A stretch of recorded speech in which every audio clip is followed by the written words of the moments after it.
Welcome back to the Sunday Supplement. The transfer window is wide open. We're expecting a lot of activity, and Rob, Manchester City surely would have to offload because they keep spending. Yeah, well, I think that they've done their big buy, and as I said earlier, there's inevitably people who are going to work and who don't work, and I think one who's not worked is Adebayor. So I wouldn't be surprised if now they've signed that Zeko that he is made available, and he's still a highly sought after player.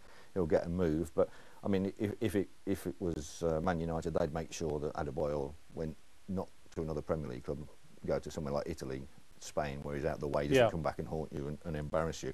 So I think we might see him and maybe a few others at City on the move out. I'm not so sure about multi-million-pound signings coming in, because I think as we've seen this season, they've started well, and they were Mancini started this season where he was sort of a bit typical Italian, a little bit more defensive orientated. We're going to hit you on the break, and we're not going to give many goals away. They're now he's getting used to the players, and the players are getting used to him, and he's got the squad that he likes. They're getting far more expansive, and some of their unless it's football. Arsenal away, of course. Well, this is what they did. At home. But this is where he's a pragmatic manager as well, where he'll go, by the way, we're away at the Emirates. The worst thing that can happen to us now is we go there and try and take them on, and lose. What we need to do is we need to keep the momentum going.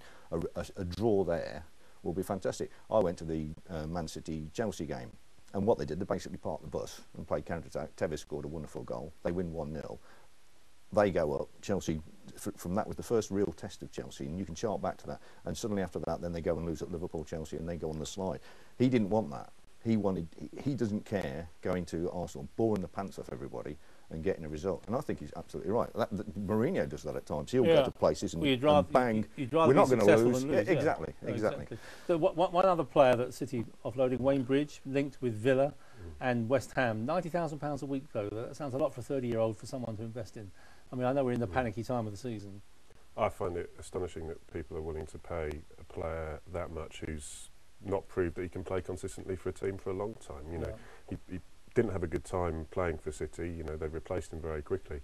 So, but you've got two clubs willing in Villa and West Ham to pay him full wages, and so, you know, I mean, maybe it's a chance for him to prove something. You know, the Avram Grant seen something in him when he was at Chelsea and believes that he can do it again. But personally, I think it's crazy. If ever a player needs to get out of a football club, though, it's Wayne Bridge, isn't it? And Adebayor probably as well. I mean, it's fallen out with Mancini, hasn't it? That's the base of that. And he's not on the £90,000 a week. Was it £90,000 a week?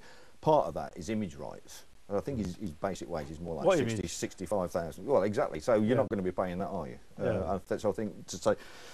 It's like a lot of things at City. You see that so and so's on £220,000 a week and all that, but part of that is based on image rights and potential future earnings. If we sell this, you'll get this. The basic wage is a lot lower. And while we're talking about City, I'm sorry, City, I got it wrong last time I was on, so I do apologise. Another player on his way out probably needs a transfer is David Bentley at Spurs. Yeah, I think so. Linked with Birmingham.